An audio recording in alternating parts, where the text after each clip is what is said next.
Welcome Superman fans to your speeding bulletin for the week October 19th to October 25th, 2012, a week which saw Clark Kent quit the Daily Planet, an auction to win a Man of Steel experience, and the death of one of our own staff members.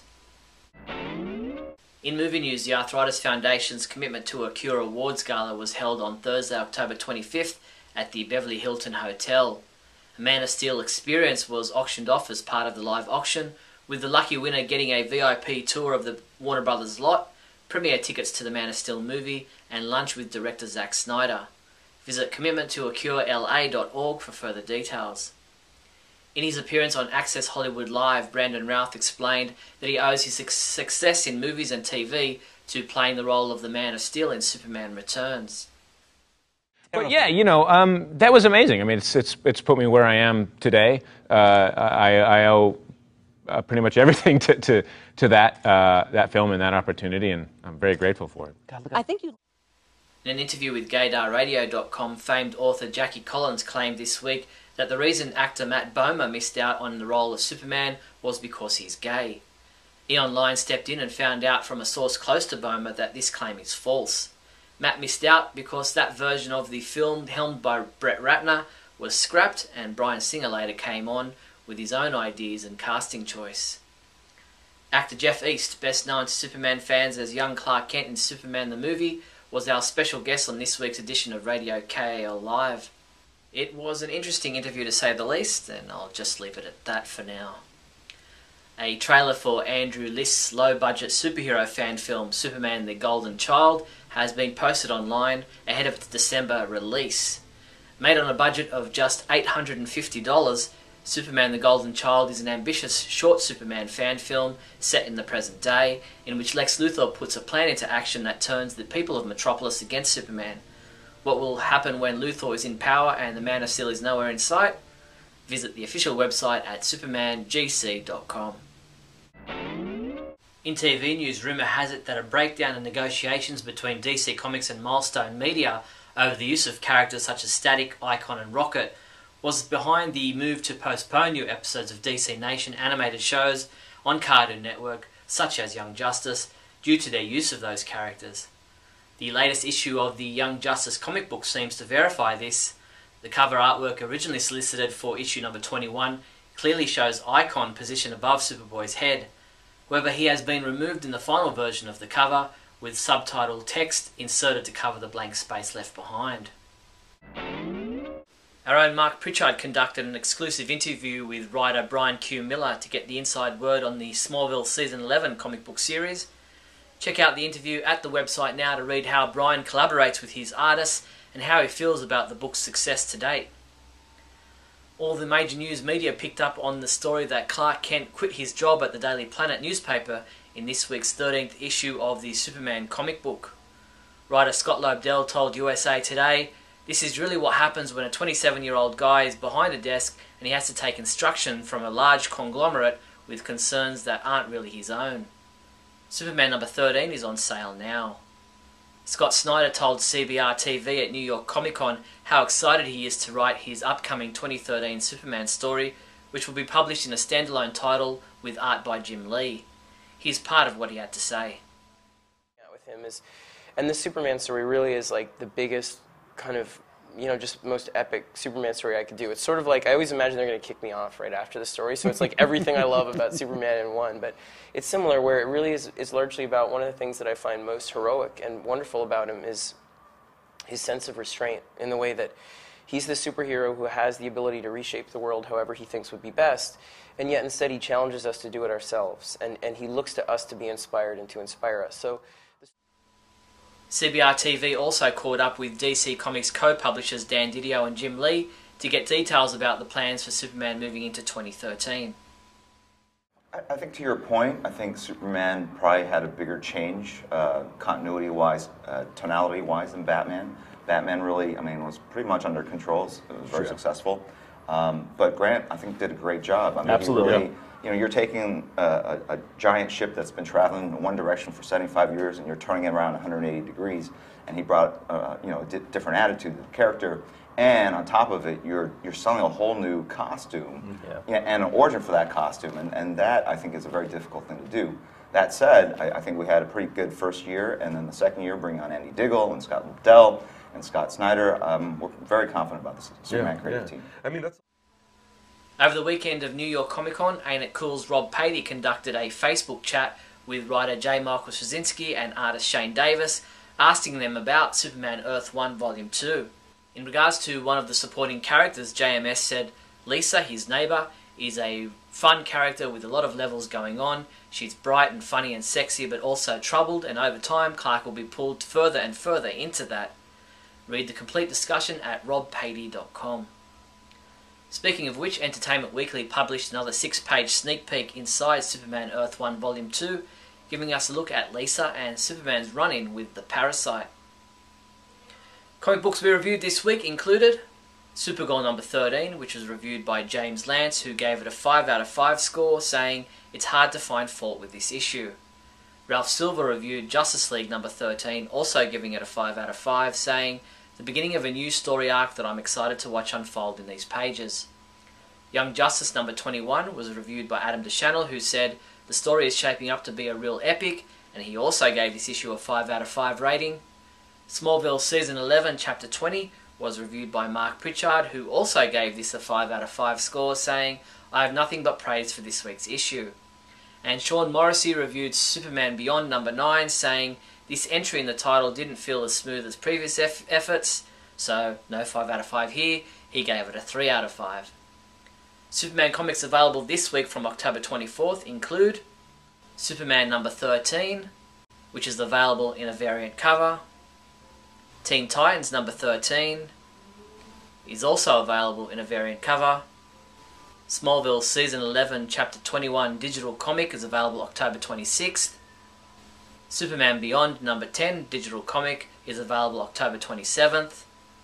And DC Comics Superheroes Superman Bust is available this week as well. Check out our selection of the very latest Superman, Supergirl and Superboy merchandise now available. Like this DC Comics Superman Grow figure that expands in water, available for just $3.99. Or grab yourself a pair of Superman logo plush slippers for just $19.99. These and other great new items are available from your one-stop Superman shop, the Superman Homepage online store at supermanhomepage.com/shop. In other news, it is with great sadness that I report that long-time Superman Homepage staff member Peter T. McDermott passed away. Peter died on Sunday in a motorcycle accident wearing his Superman t-shirt. He wrote for the website from 1996 to 2010. He was 62. Our thoughts and prayers go out to all his family and friends. That's all the Superman news there was for the week October 19th to October 25th. I'm Steve Younis from supermanhomepage.com. Great Scott! Great Scott! Great Scott!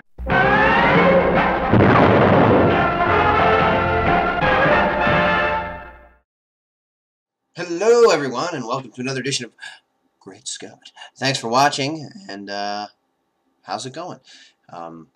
Recently, Superman number 13 was announced, written by Scott Lobdell, and in it, there was going to be a big shake-up to the Superman world.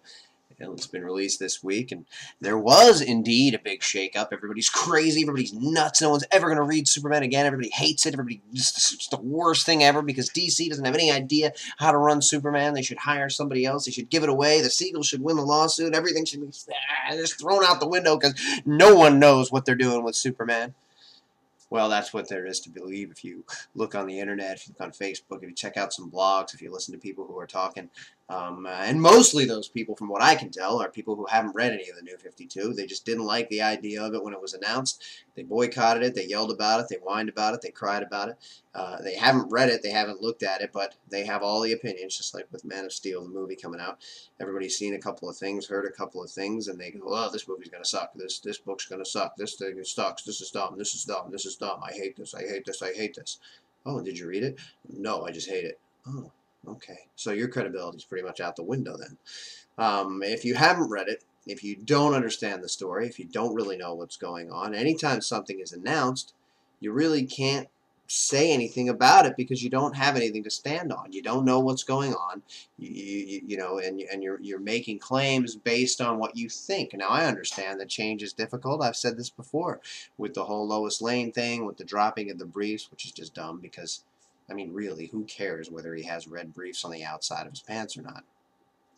But anyway, people like to see what they're used to seeing, so when it was announced that that was going to go away, people got upset.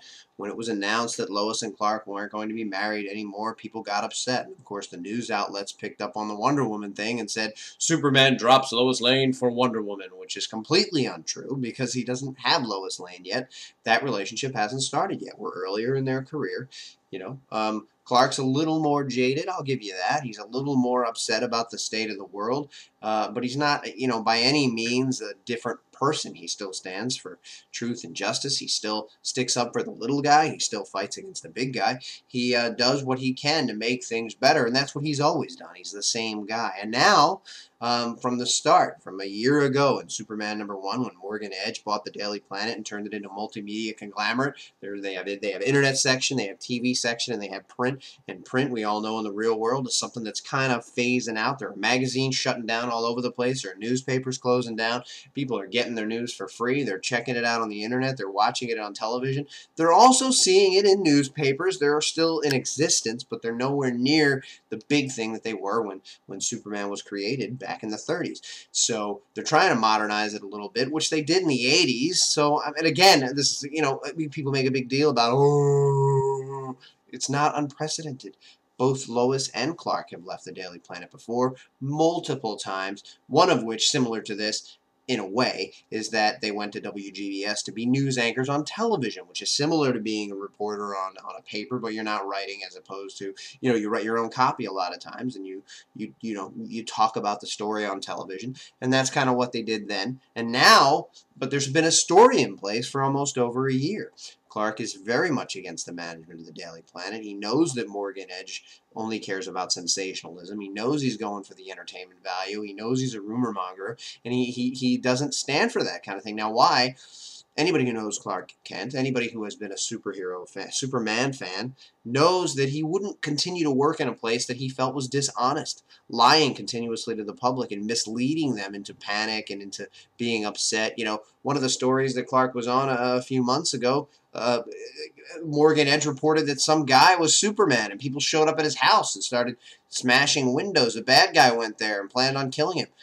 And this was because Morgan Edge released a story that was completely untrue, just because it would be entertaining and it would be exciting and it would sell papers. Look who Superman is, and it wasn't. And Morgan Edge didn't care. He had no proof, but he didn't care. And Clark has since decided that he doesn't want to work at a place like that anymore. And I think that it perfectly fits his character, and he'll be back, I assume, once they clear out this Morgan Edge situation, and once he, you know, finds out who Edge really is, and you know, we've seen him be a complete villain before, and I imagine that that'll be the way it goes, you know. But right now, he's the villain in that he's not standing for things that Clark would stand for. And people have complained for years that there aren't enough Clark Kent stories. There aren't enough Clark Kent monologues. There isn't enough of the character of who he is, as opposed to wearing his uniform and going around stopping bad guys. And now we get that, and people complain about that too. And the truth is, this is not just some stunt that they're doing to sell books, you know, this month. It's been in place for a while. It's been months of setup, and it makes complete sense in a story context. And I like it. So, you know, check it out if you want. Don't if you don't. But if you haven't read something, if you haven't watched something, namely Man of Steel, the movie, it doesn't really make a lot of sense to state what your opinion is on what you think it might be and how it's going to be terrible or how it's bad or how it's not Superman. If you haven't read it or haven't watched it, you can't really say that. Well, thanks for watching, everybody. And remember, when I was brought up, I was meant to stand for truth and justice. And yeah, I'm not ashamed to say it, the American way. And that's the way it's always going to be.